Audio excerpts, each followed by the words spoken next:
Self-development, very, very big and important topic. I was reminded of this when I paid a call today on a new client. Wow, what an energetic president. And what really impressed me was the president's personal commitment to development, self-development. And I thought to myself, he's got this big job and he's very busy and he's really role modeling for his team what we can all do. And it reminded me, am I doing enough for my own self-development? I run a training company and obviously we've got lots of training going on, but am I actually doing enough myself? And I could be perhaps doing more, and I think for all of us. So when I look for role models like that, I come away impressed and I think to myself, good reminder, we get tied up in work, we get tied up in busyness of the daily grind.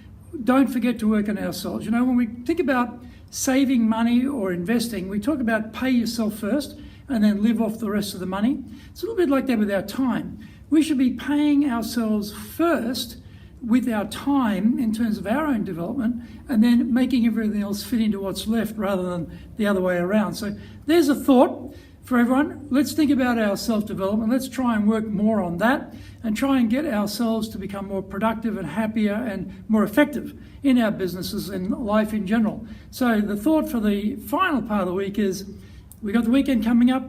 Let's get some self-development going. Let's read some things. Let's listen to some podcasts. Let's watch some videos to give us some stimulation to think how we can become more effective in our work.